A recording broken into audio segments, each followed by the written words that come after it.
Then the doctor of the law, Master Zacchaeus, urged Joseph and Mary a second time. "Turn the boy over to me, and I will take him to Master Levi. He will teach him letters and give him an education."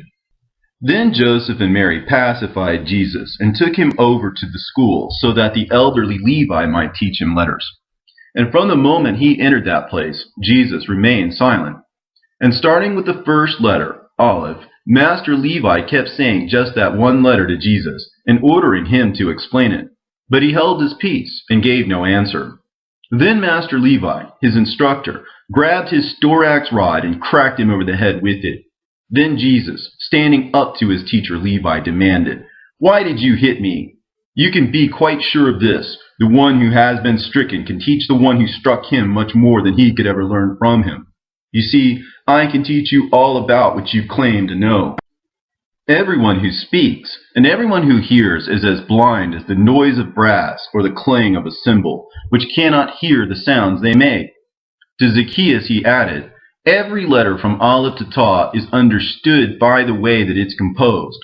Explain what the Taw is first, and then I will make clear to you what the Aleph is." And once again he said to him, "How can those who know not the Aleph ever come to know the Taw, seeing how hypocritical they are? Say what Aleph is first, and I will believe you when you expound to me the Bet." Then, one by one, Jesus started asking about the names of each, and said, "Let the law teacher explain to us what the first letter is, or why it has so many triangles, which gradually flow from pointed to broad, bringing together, drawing across, and reaching over, being perpendicular, prostrate, and curving." And when the teacher threatened him with a whipping, the Lord Jesus expounded the meaning of the letters Aleph and Bet to him. He also pointed out which parts of the letters were straight, which were diagonal, which of them had double strokes, those with and without points, the reason that one preceded another. And he began to make plain to him one thing after another, explaining things that his instructor had never so much as heard of before, nor read out of any book. And when Levi heard this, he was surprised at such an arrangement of letters and names, and started loudly denouncing Jesus before them all. "Does he even deserve to live on this earth? No, he ought to be hung instead upon a giant cross. He can put out any fire and talk his way out of any punishment." The Lord Jesus went on to explain to the teacher, "Listen carefully to the way that I speak them." Then he started plainly and intelligibly to pronounce Aleph, Bet, Gimel, Daleth, and all the others to the end of the alphabet. Upon hearing this, the teacher was so beside himself that he cried out, "I honestly believe that this child lived before the deluge and was born before Noah. What womb gave rise to him? What mother brought him into this world? What breasts nursed him? I flee from his presence. I cannot endure the words from his mouth, and my heart is amazed at the sound of such speech. I do not believe that any man could comprehend his expositions unless God were with him.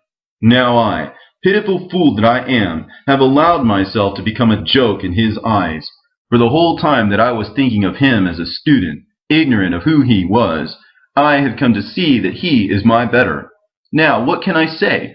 Because I cannot endure the words that this boy speaks, nor do I find myself able to plumb their depths, I must surely leave this town.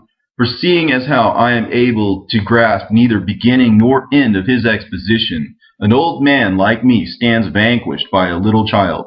It is no small matter to ascertain even the first thing about him.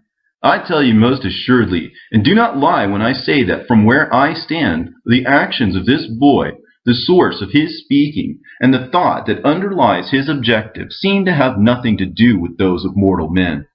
Hence I cannot tell whether he is a sorcerer or a god, or if, perhaps, there is some angel of God speaking through him. From where he derives his essence, or from where he came, or whatever will become of him, I cannot say." Turning to Joseph, he confessed, "You brought me a boy who was more knowledgeable than any master, as though he were in need of learning."